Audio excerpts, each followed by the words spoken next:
handled. Adil Law, the legal professionals. Will बनाने के लिए सबसे पहली चीज़ होती है appointment of state trustees, trustee या executor, it's a same thing. एक ही कैरेक्टर के दो लीगल नाम हैं और इस ट्रस्टी का मकसद ये होता है कि मरने वाले की जायदाद को अपने कंट्रोल में करना उसको उसकी जो विश है उसके मुताबिक डिवाइड करना। That is the role of trustee. अब यहाँ पे कुछ मिसकंसेप्शंस ये भी होते हैं, ओहो ये ना हो ट्रस्टी सब कुछ अपनी जेब में डाल ले और हमारे जो बेनिफिशियरीज हैं उनको कुछ ना मिले। ठीक है, ये एक जेन्युइन सा कंसर्न होता है, इसीलिए लोग हमेशा किसी ऐसे बंदे को ट्रस्टी बनाते हैं जिसके ऊपर उनको ट्रस्ट होता है कि बंदा ये ईमानदार है, जो मैं कहूँगा उसके मुताबिक करेगा। लेकिन अगर ऐसा ना भी हो, आपका अगर ट्रस्टी $1 भी अनजस्टिफाइड अपनी जेब में डालेगा तो यहाँ पे कनेडियन लॉ इस मामले में बहुत सख्त है, बहुत टाइट लॉ बनाया हुआ उन्होंने कि कोई भी स्ट्रेंजर या बेनिफिशरी सिर्फ एक छोटी सी कोर्ट में एप्लीकेशन करेगा और अगर ट्रस्टी ने कोई फंड्स अपने पर्पस के लिए यूज़ किए हुए हैं तो वो उसके पर्सनल एसेट्स में निकाल के बेनिफिशरीज को कोर्ट देगा। That's the law here. तो इसलिए ट्रस्टी बनाने से पहले आपने अपनी तसल्ली करनी है कि जिसको आप ट्रस्टी बना रहे हैं वो आपके इत्मीनान का शख्स हो, चाहे वो औरत है चाहे वो मर्द है, इससे कोई फ़र्क नहीं पड़ता।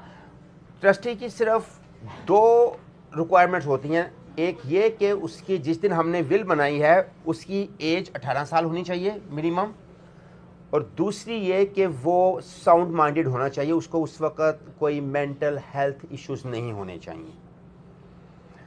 अब कुछ लोगों का ये क्वेश्चन होता है, ओहो क्या मैं अपने किसी ऐसे बहन भाई को बना दूं जो कि पाकिस्तान में बैठा हुआ है या दुनिया के किसी और कोने में बैठा हुआ है।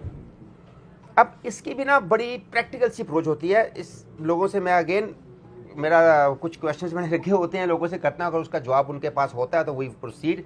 पहली बात तो ये है कि सबसे पहले यू शुड नो कि अगर आपने किसी को पाकिस्तान से या इंडिया से या किसी दूसरी कंट्री से ट्रस्टी बना दिया है, अगर आपको कुछ हो जाता है तो क्या उसको वीज़ा मिलेगा यहाँ का कि नहीं मिलेगा? It's a big challenge.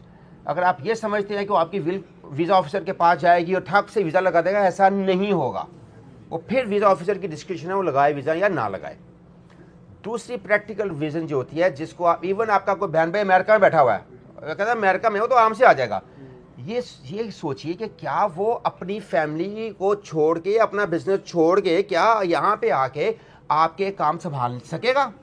क्या उसके पास टाइम है? क्या उसकी फैमिली उसको परमिशन देगी या उसकी फैमिली से उसको टाइम मिलेगा ये सारा कुछ करने का? ये आप लोगों ने डिसाइड करना है before you make anyone a trustee.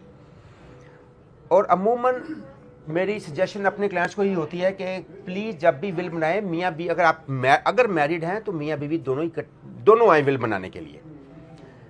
उसका बेनिफिट ये होता है कि एक तो दोनों मियाँ बीवी को पता चल जाता है कि विल का प्रोसेस क्या है, दूसरा के सबसे अगर मियाँ बीवी के रिलेशनशिप ठीक हैं तो बीवी 99.9% हस्बैंड को ट्रस्टी बना देती है और हस्बैंड जो होता है वो बीवी को ट्रस्टी बना देता है कि एक मरे तो दूसरे को कंट्रोल में चला जाए सारा कुछ उसको।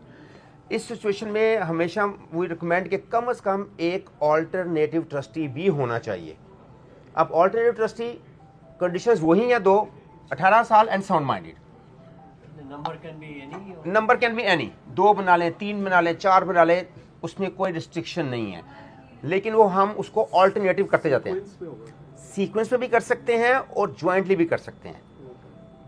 अगर आपके 2 बच्चे हैं और आप समझते हैं दोनों जो हैं सेंसिबल बच्चे हैं और जिम्मेदारी उठा सकते हैं, तो कई लोग कहते हैं कि अगर मियाँ बीवी कुछ हो जाए तो मेरे दोनों बेटों या दोनों बेटियों या बेटा बेटी जो हैं उनको इकट्ठे ट्रस्टी बना दो, हमारा ऑल्टरनेट दोनों मिलके फैसला करें। कुछ लोगों की ये अप्रोच भी होती है, लेकिन इस अप्रोच में एक प्रॉब्लम है ये कि ट्रस्टीज जो होते हैं, अगर आपने एक से ज़्यादा बना दिए, 2 बना दिए, तो दोनों they should be on the same page every time they make a decision after your death. अगर एक को लगता है कि इधर जाना सही है, दूसरे को लगता है इधर जाना सही है, तो they are stuck with each other. अगर वो एक राय पे ना कायम हो सके तो वो मामला कोर्ट तक चला जाता है और कोर्ट डिसाइड करता है कि कौन सा ट्रस्टी का डिसीजन सही है मरने वाले के लिए, और वो जाते भी स्टेट के एक्सपेंस में या कोर्ट में। खर्चा मरने वाला का हो रहा होता है, ट्रस्टी आपस में लड़े होते हैं, खर्चा मरने वाला का हो रहा होता है, क्योंकि स्टेट को प्रोटेक्ट करना है ना। तो इसलिए अगर आप समझते हैं कोई ऐसी सिचुएशन आ सकती है तो हमेशा ऑल्टरनेटिव करें। पहले बड़ा बेटा या बड़ी बेटी या जो भी आप करना चाहें, फिर दूसरे पे दे दें, फिर तीसरे पे दे दें, ऐसे भी किया जा सकता है। हाँ, लेकिन अगर जहाँ पे 3 हो जाए ट्रस्टी आपके, then you are safe, kind of safe, जिसमें हम उनको लिख देते हैं कि भाई अगर डिस्प्यूट आएगा तो कोई मेजोरिटी का डिसीजन जो है फाइनल होगा। कोई भी 2 एक तरफ हो जाएंगे तो वो डिसीजन ठीक होगा, तीसरे को हम वाइप आउट कर देंगे।